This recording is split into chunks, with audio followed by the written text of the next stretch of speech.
I wanted to be at Texas State. I chose to be at Texas State. I'm from Texas. That was important to me. I always knew if the right guy got this job, you better watch out. You better watch out. This is Win Now or Get Bent, episode 210. If you don't already know, I'm Kev Chardello, coming to you on Sunday, October 12th. And that sucked. Woof. Bobcats lose homecoming to the Troy Trojans 48-41 in overtime after leading in the first half 28-7 at one point. 31-17 at halftime. Very deceptive score.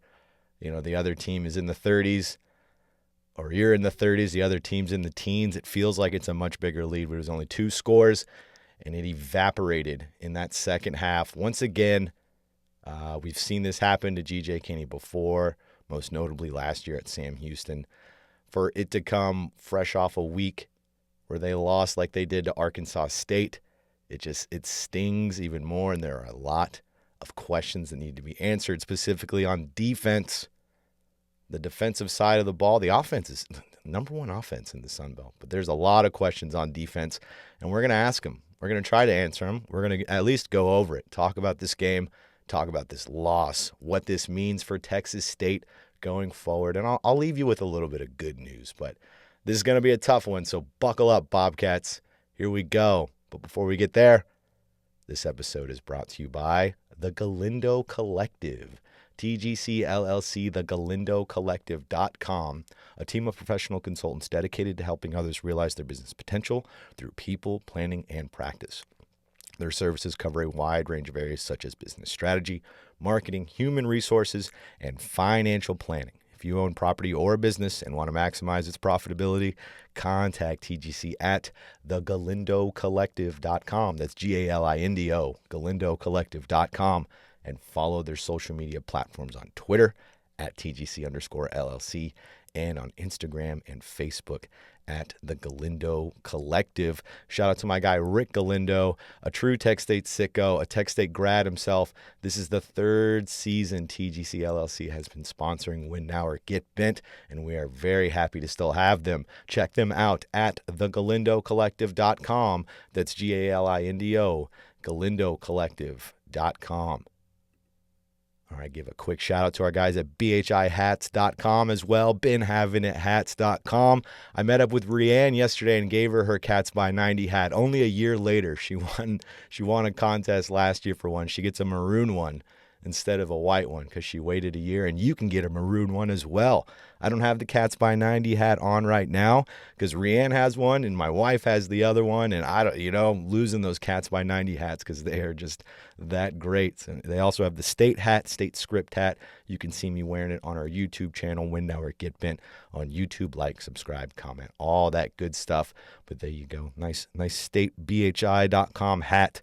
Check them out. 10% off if you punch in WNOGB at the checkout for your promo code. All right, let's get to these Bobcats.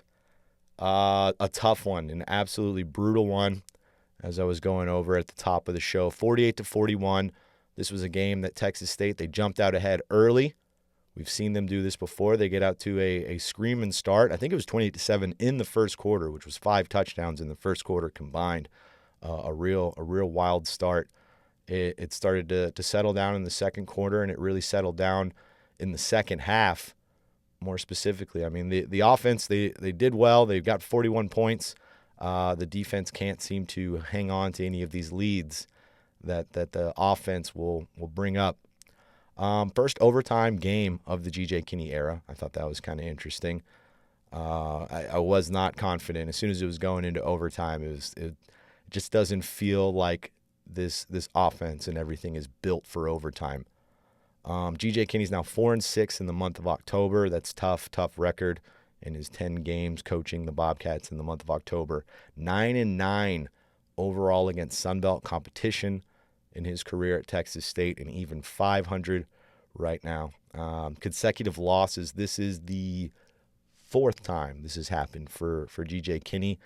It happened in 2023 with that Coastal Carolina and then Arkansas State loss. That Arkansas State loss in 2023, that was the 77-point game that they allowed. 2024, it happened twice, actually. It happened twice last year.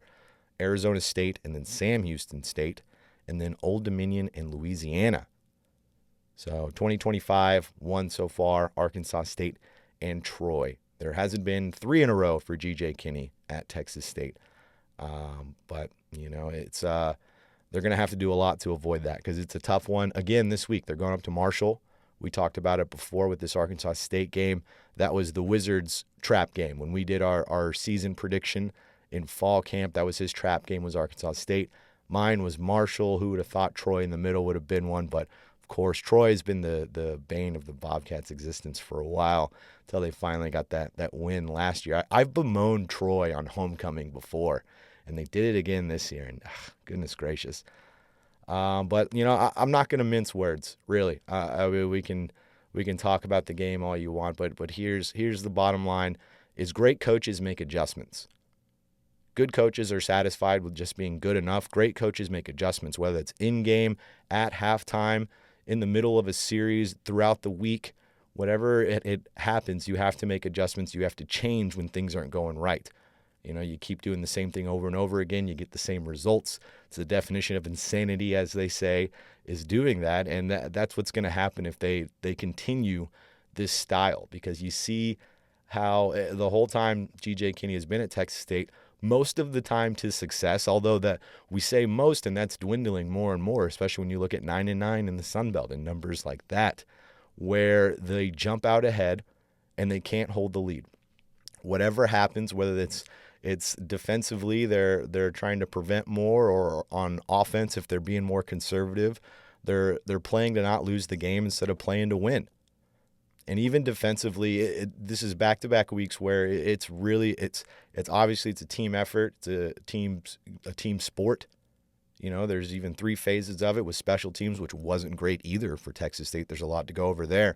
But this is back-to-back weeks where defense was the glaring issue. Last week with Arkansas State, Arkansas State was able to go 54 seconds, 75 yards like it was nothing. Didn't have to use timeouts. I think that they ended up using one right before they scored and everything, but they didn't need it to get down the field. They just the word is out, because this team, Troy, going into this game, this was supposed to be a triple option running team, backup quarterback with Kilcrease. He's in there for Goose Crowder, who's hurt. This was supposed to be a team that runs the ball more, and the word is out that you can throw on these Bobcats. They're not covering anything, and they took full advantage of that. I mean, we'll get over Kilcrease's numbers here in a second, but he had a career day. His career hasn't been very long. Like I said, he's been a backup. He's played the last handful of games, but this was out of nowhere. Shouldn't have been possible. Gilcrease shouldn't look like Mahomes. It seems like every quarterback or receiver, like DJ Epps, was living in the back of the end zone in that game. It feels like they have career games when they play Texas State. When they face these DBs, it's going to be a big day for the opposing team. I feel like I had a question in the mailbag last week. Would you want Geno Smith to throw against a defense like this? Maybe. That one interception in 6 games, 1 turnover total in 6 games. I mean, really, this defense has been abysmal. It's been really bad. The one game that they had where they held the team under 27 points. I'm using 27 because that's what Eastern Michigan was the very first game. Everybody else was over 30 except Nichols. They held them to 3, but even if you look at that Nichols game, they were able to get loose and get some yards, more than an FCS team should have going up against this team. But adjustments are needed, and if it's not, it really, like, I think you start with the players on the field. If they're not getting it done, then you got to switch them out for other players. And then you look at the scheme. If you're like, well, these are the best players we have, then it must be this scheme. Then you switch up the scheme. You get out of this man coverage because it's not working. You have to have the best talent on the field for man coverage to work, and frankly, they don't, not in the defensive backfield. And now I'll say this, I'm really getting on to the defense, but the defensive line has looked really good. Even I'll give the whole front 7 an okay. When you throw the linebackers in there, it's the back end of this defense that has been awful, really, really bad for Texas State. And there has to be changes, whether it's schematically, whether it's with players. If they do end up doing these changes and the results aren't there, then you have to start looking at staff. You have to start looking at defensive coordinator Dexter McCoyle. What is happening here? He took over a defense from Jonathan Packey, this bend don't break style defense. It relies a lot on pressure. The pressure has increased, but it doesn't seem like there's so many blown assignments and guys not knowing where to be or getting beat on a double move, and there's no help over the top. There is a lot of issues in coverage that need to be addressed. And whether you have a bunch of players that you've brought in this defensive backfield that maybe you cycle through them. I know they have a little bit of reluctance playing true freshmen. I see Cordarian Powell. That was a freshman that they brought in that I was actually really excited about. Haven't seen much of him. Maybe he's played special teams. I haven't noticed. But we haven't seen him much on defense or anything. We saw a little bit of like guys like Greg Gibson. I know like Craig Royal's there. I think they've been cycling him out quite a bit. But if you're going to stay with this 4-2-5 man coverage where you have 5 DBs, then you got to cycle through and find some other guys that are going to get out there. But then, I look at the roster and I see all the linebackers they have on deck as well. And maybe they're having issues filling that star position. Ever since Will Mitchell went down, they're going to Amari Atwood. Sometimes it's Nolan. Sometimes it's Minat. Sometimes, they're cycling through trying to figure out who is that important star position, which was really important. You look at like Jordan Polk playing it last season. That's a really important position that is lacking in that defense. Well, if you don't have somebody who can fill it, if you can't move somebody over, maybe like they wouldn't want to do this like Kamari Terrell. That's been their best cover guy. He's been doing really well. He'd be a backup last year, but he's been doing really well for them in these situations. He's not one where I'm like, you got to bench that guy. But there's got to be moves all around. Maybe you move him to star, but then you want him at corner. If you're really light at corner, you still want to keep him there. So then I look at that star position, and maybe you just get rid of it, and you put out one of these linebackers. You go to a 4-3, you go to a zone, something like that. Not all the time, but pepper it in a little bit more. And I know they do. They get multiple with some of these defensive packages. They're not always strictly in man, but you gotta. It's not working. The man coverage isn't working. I mean, and I feel for guys like Camden Grogan who are just getting really bad tape put on them by getting smoked by DJ Epps and these other guys in that game. It's got to change. It's got to change. And I look at the linebackers too, and and maybe I'm overthinking it, but like, gosh, I feel like at this point you have to overthink it. You have to think outside the box. You have to do something to change it, schematically, player wise. You got to do something, or else other changes have to be made with the coaching staff. If it gets to 3-0, then that's something you seriously have to talk about. I'm sure it's already being seriously talked about. I know it's on, you could tell last week it was on G.J. Kinney's mind when they brought out Dexter McCoyle after that loss to talk to the media. That wasn't a very common occurrence. We spoke to G.J. Kinney, a player, and then Dexter McCoyle. That was telling me that it was on his mind, at least somewhat, that he's got to answer for these, and there's a lot of questions with this defense. So it's a defensive issue because when you look at the offense is right there at the top of the Sun Belt in yards and everything. It's on the defensive side of the ball, and special teams wasn't great either. Special teams didn't help out. Obviously, the missed field goal doesn't help. The onside kick that they couldn't recover didn't help. The penalty that negated a punt return touchdown didn't help. There were issues. Shoot, even the kickoff return after the game tying score by Troy, there was the kickoff return, and it was Jalen Jenkins who actually has had a nice season returning the ball, but he's been the one bright spot really. This was a bad play for him. The ball bounced over his head. He tried to jump up and catch it, and it was a bad decision to go for that. It's these issues that aren't there. It's not clean out there on special teams, and it's even when we spoke to G.J. Kinney after the game about it. About like, well, what do you do with what's going on with the kicker? And he's like, he's the only kicker we have. I'm watching Mike James on kickoff and everything. I thought that was a weird response. I know there was another guy, Bonilla, or I think is his name. He's from Canada. I thought there were other guys in there, so I thought that was an odd response as well. But I don't know what's going on with special teams. I'm not as on red alert with special teams as I am defense, but it's close. I mean, nothing on against Tyler Robles. We've seen him make some field goals. I think that was only his second missed field goal, and then the PAT last week, which was big. It's hard not to put a spotlight on that when it's a 1-point game. But I mentioned it a little bit on the last pod where it is a really fragile ecosystem, the mindset of a kicker, and even comments like that from GJ Kinney. Can't imagine that helps him, helps his mindset. The decision, that's what it was last week when they went for it on 4th down instead of taking the points. Is your kicker sitting there on the sideline thinking maybe they don't believe in me? What's going on here? So a lot of care in those two sides because the offense looks awesome. It looks great for a team that has a freshman quarterback that lost so much talent at receiver, that lost Ish Mahdi at running back, that lost some really good offensive linemen, Nash Jones, Harkey going off to Oregon, Chase Todd at center. They lost a lot of pieces, and they were able to come back, and they're still atop the Sun Belt in scoring. Brad Jackson is having a great season. You know what? I'm not going to get to offense yet, though, because we're still talking about defense. I'll get to offense because I'm not done with defense because I really want to put it into perspective how much this defense stinks. They stink. It's so bad. Consecutive losses with 500-plus yards and 30 points from the offense. Consecutive losses with 500-plus yards and at least 30 points from the offense. Compared to their other Sun Belt counterparts, Texas State is 9th in defensive scoring, 8th in total defense, dead last in turnovers with one turnover total in 6 games. I don't even know how that's possible at this point. How do you not accidentally fall on a fumble a few times? Some Sun Belt teams have double-digit takeaways, including 1-5 South Alabama. They have 11 turnovers, and they're 1-5.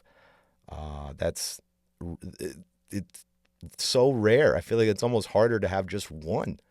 The team didn't the other guys aren't throwing you the ball or really just not unopportunistic, not creating it at all. Not get in there, you got to put your head on the ball, you got to strip it, try and get some of these, and the pressure whenever you're getting that sack, you got to start swatting at the ball. Those are things you can do for fumble recoveries.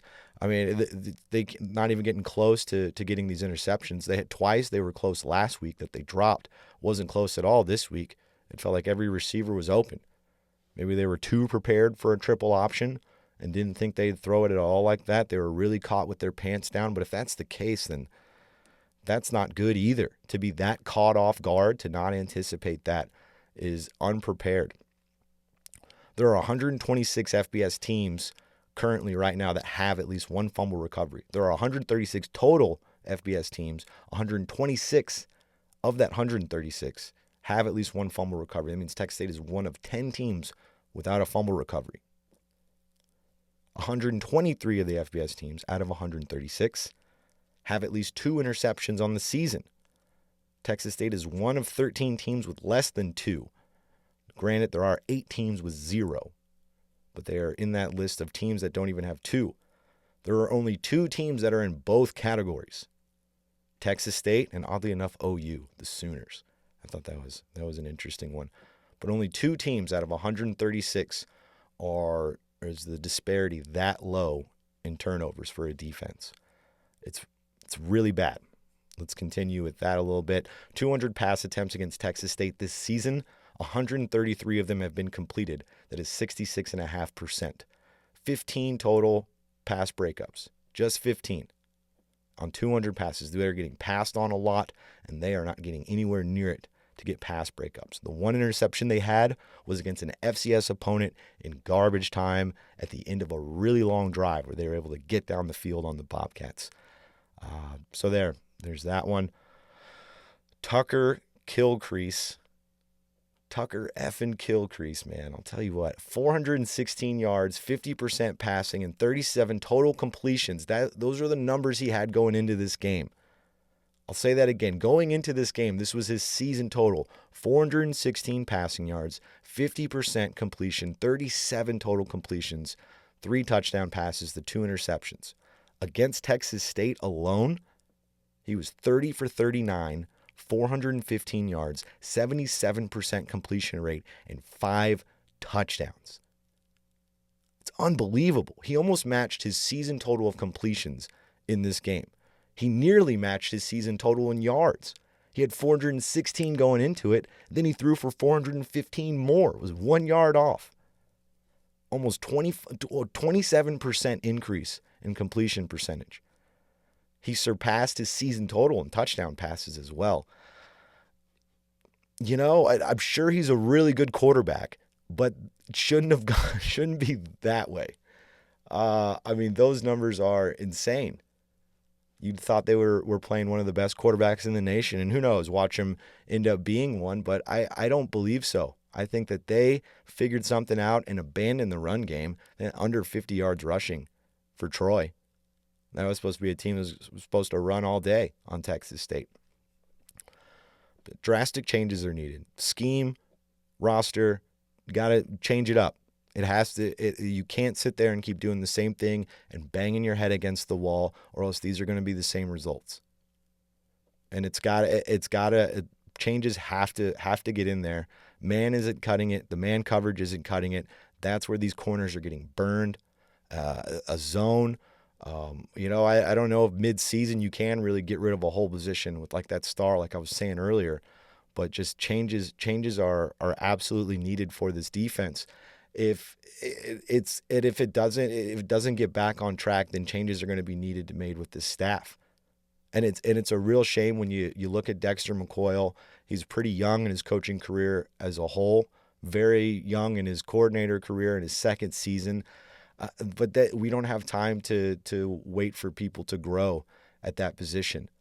That's something where you look at 2023 when he was the safeties coach, and they were really strong there. I thought he was a really good safeties coach. He may have just been promoted a little too early. It seems like you can't do it where you then demote him back to safeties coach or anything. He's not going to like it. No, it's not the way it really goes.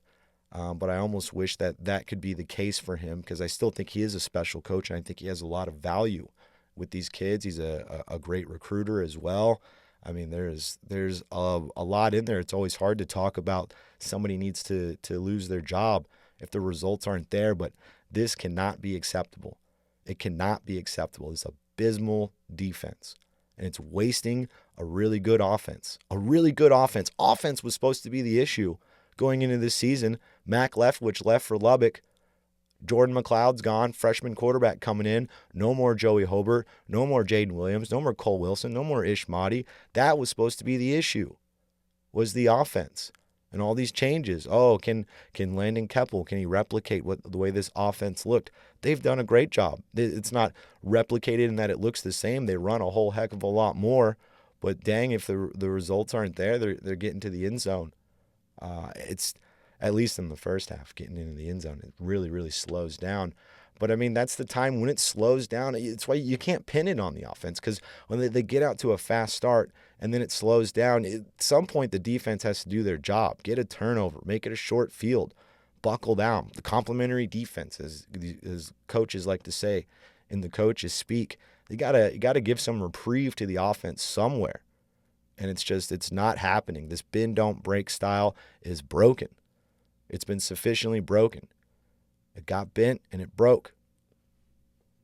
It's not working anymore. It has to change. It's why, I mean, even when I'll switch over and talk about the offense here in a second. But it's even when assessing this team, it's hard. It's not perfect on offense, and there are times where it seems like maybe they're limiting Brad Jackson passing wise. I wonder what's going on with that situation.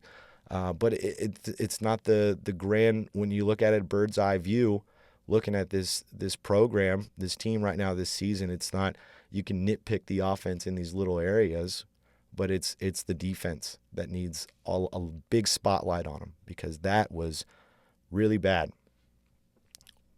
But let's say some good things about the offense, at least a little bit. A few good things, okay? Brad Jackson, he's playing great. It feels wasted with a bad defense. No, that's right. We're going positive. Forgot positive. He's still playing great. Let's look at his numbers. What has he got? 70% completion percentage on the season. 1 interception. I said I was going to be positive. 7 touchdowns on the season. 4 of them were in the first game. So that's just 3 over the last 5 games. That's a bit concerning. We don't see a lot of pass attempts outside the big 3 with Bo Sparks, Chris Don, and Kylan Evans. You see a little bit of Maven Anderson get in there, but I don't see any other receivers. L.J. Johnson, a lot of these freshmen that they have out there. We don't see a ton of them, and I'm wondering if.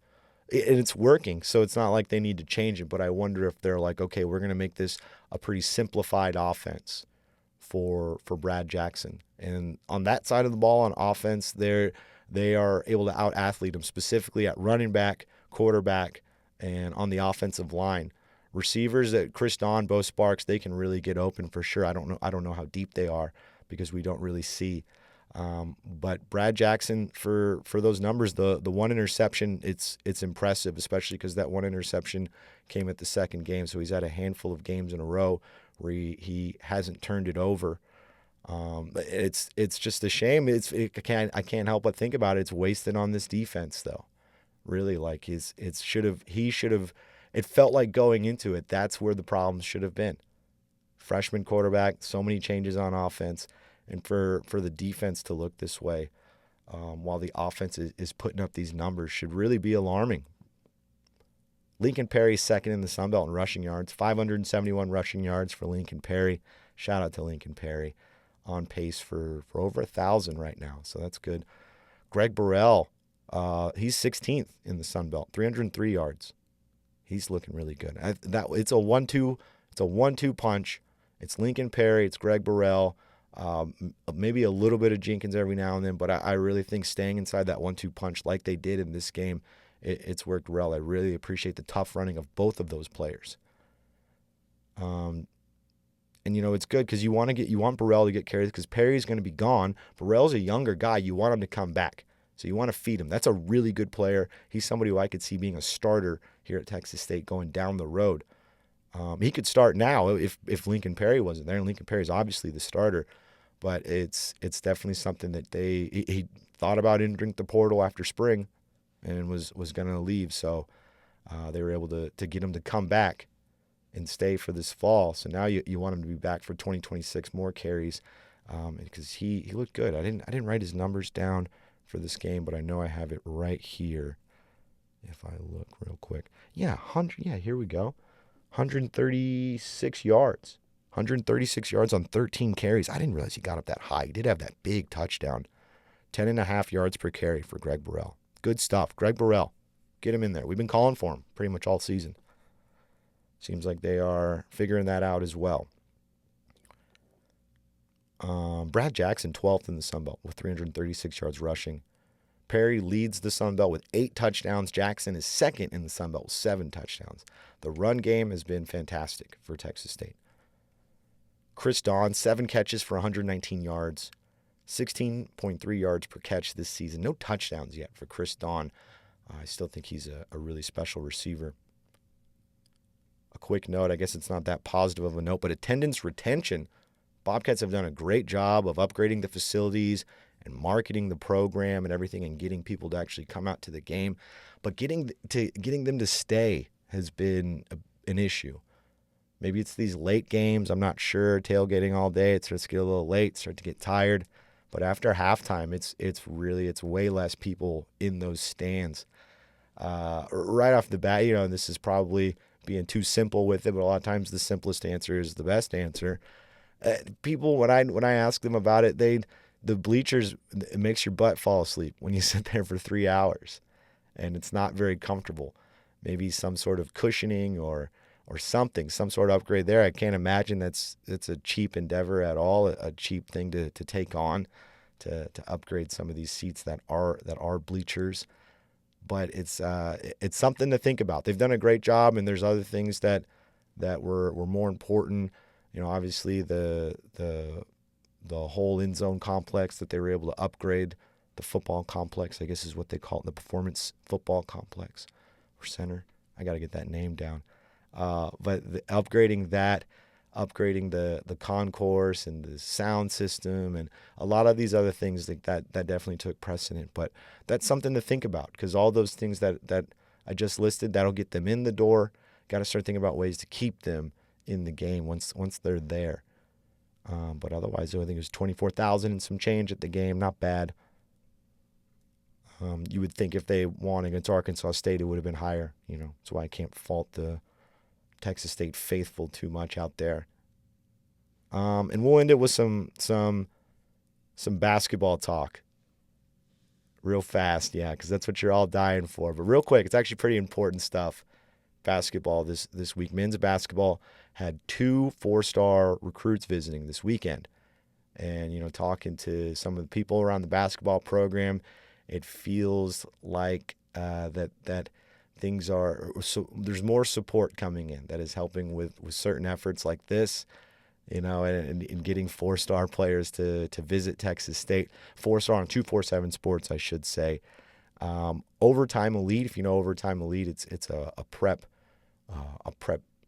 basketball program that really helps players. A lot of them have are really talented, a lot of potential, so they bring them into Overtime Elite. But out of Overtime Elite, power forward Josiah Sanders, big tall player, and then Columbus guard Cello Jackson. Both of them have of really good offers right here. I'm on Sanders' page right now. App State, Cal offer. Hold on, let me load it further. George Mason, East Carolina, Georgetown, Georgia State, Mississippi State, Mizzou, Ole Miss, Rutgers, VCU, West Virginia. Some real deal offers. So to get a guy with those kind of suitors to visit Texas State is pretty great. I know his 4-star rating was, he's a composite 4-star rating for 247. His individual score is at 89, just below a 4-star. So high 3-star individual, 4-star on the composite. And that composite is where 247 Sports doesn't take just their rating, not the individual rating. They take ratings from other websites and put it into one, which is why I like to use 247 whenever talking about this kind of stuff. Cello Jackson, combo guard, listed as a small forward, but I'm hearing combo guard. He's got some offers from Memphis, Arkansas State, Cal, Penn State, Virginia Tech, Seton Hall, Arkansas Little Rock, FIU, George Mason, Middle Tennessee, Tennessee State, Wichita State. Some really good offers for both these players. It's hard really just to get them on campus to check it out. I know that was a bigger issue for football before the team got a little more cachet. It seems like it's easier to get people to visit the football facilities and everything. For basketball, people just don't know much about Texas State basketball. But if you look at Strahan and the renovations and everything they've done there, it's top-notch, especially comparable in the Sun Belt. And if you can get some players like that, you say, you have some of these other bigger offers, but they're not looking at you to be the star. You come here, you're going to get those minutes, you're going to go right away. That's how you push them. So I know that's a bit of the push. So that's exciting. It's exciting for basketball. I love basketball. It's been a little bit of a rough last 3 seasons. After Terrence Johnson, his first 2 years, he won the regular season Sun Belt Championship. And then it's been a little up and down the last 3 seasons, a lot to do with injuries, a lot to do with players transferring out. So if they can get some stability, we've seen Terrence Johnson before lead these teams. So I'm going to have faith. I'm going to have faith this season. I'm going to be at more basketball games too. I'm going to put that out there into the universe this season. It's been the last 2 years I haven't covered nearly as many games in person.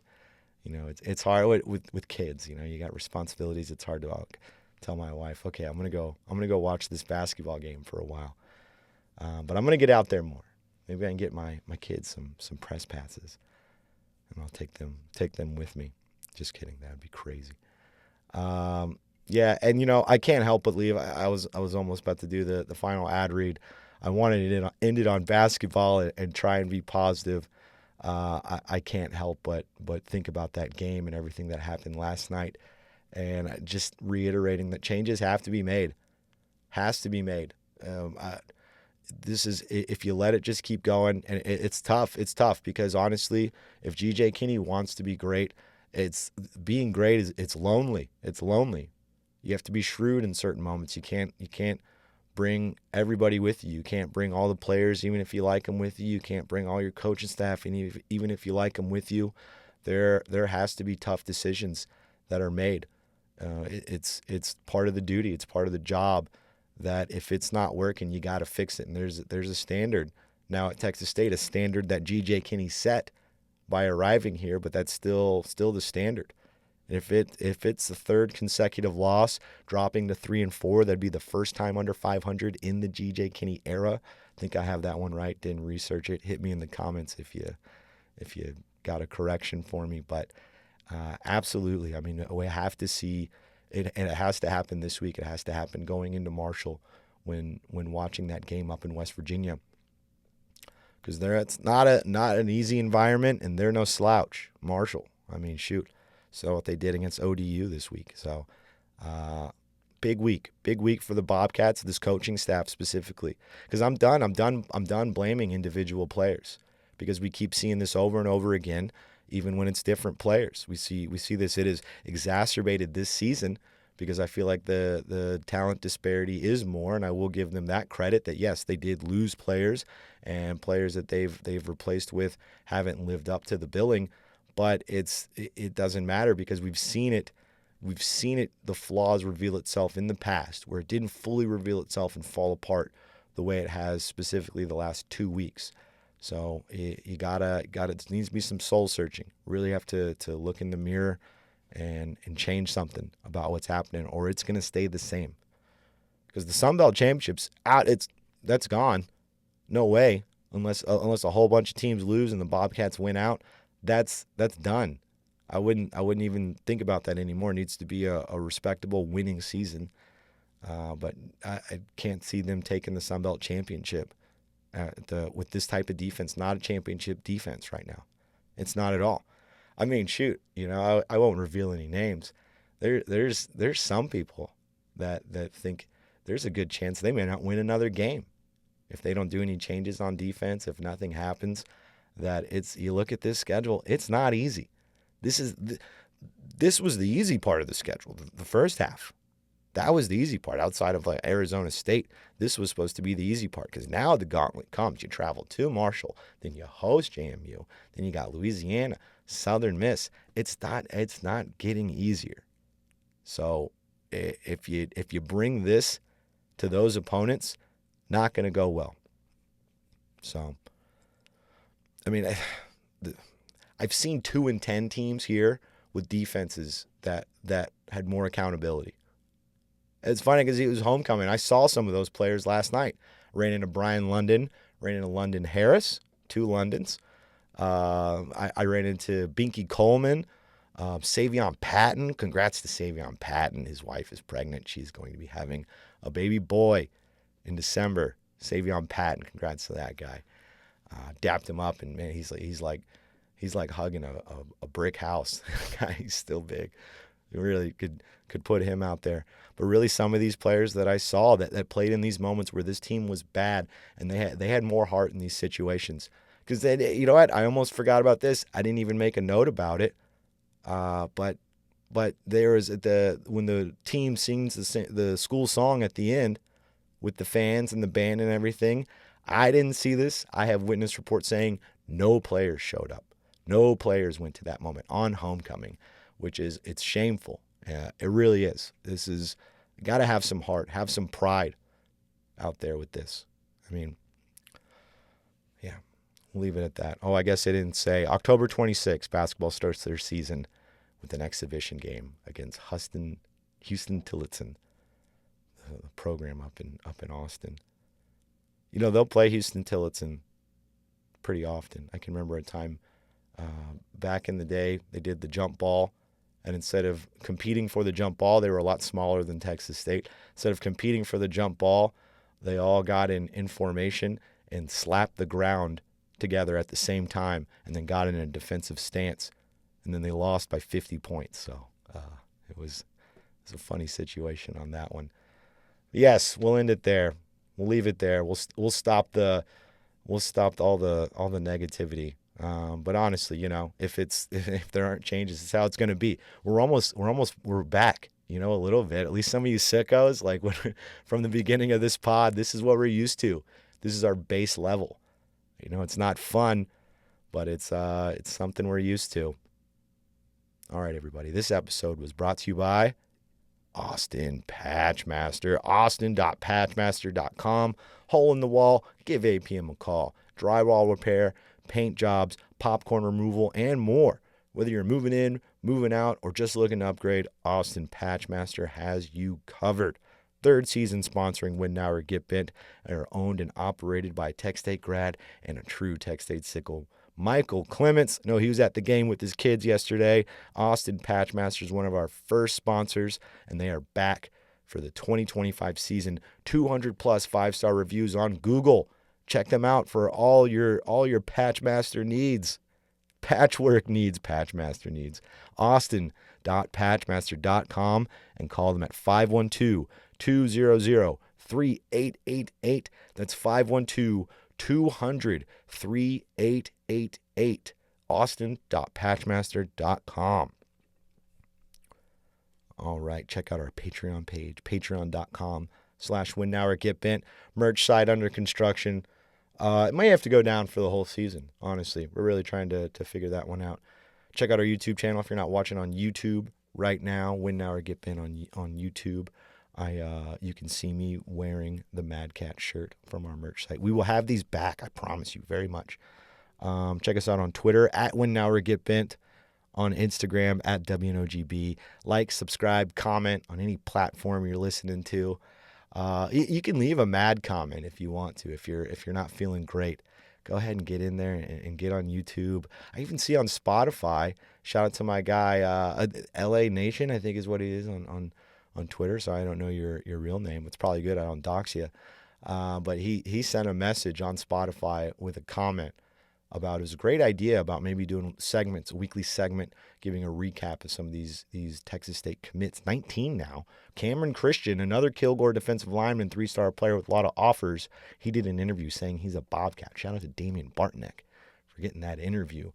But that comment generated from Spotify. So that was pretty cool to see that you can leave those comments now on the audio platforms as well, Apple and Spotify, for all you audio heads out there, you busy bees. But all right, thank you to TGC LLC, BHIHats.com, and Austin Patchmaster. Shout out to the Wizard, Zachary Webb, working on the cinematic recap. You should watch it. It'll still be good. He's getting a little experimental with it. So check out that cinematic recap. Check out Wizard Wednesday. Every Wednesday, he'll have another banger for you this week. I know it. And thank you, of course, to you sickos for tuning in. If you're really still listening at this point in the podcast out there, and you're a Texas State fan, you are a true blue sicko. You need help, and we're here to offer our assistance. So thank you for tuning in. You real deal sickos. You're the ones listening right now at this moment. You're the real ones. So shout out to you guys. I appreciate all of you for continuing to support us and allowing us to keep going. So otherwise we'd be shouting out into the void, and we're not. Where there's an echo back, a sicko echo coming right back at us. So shout out to all of you. But all right, everybody, that'll do it. Until next time, win now or get bent.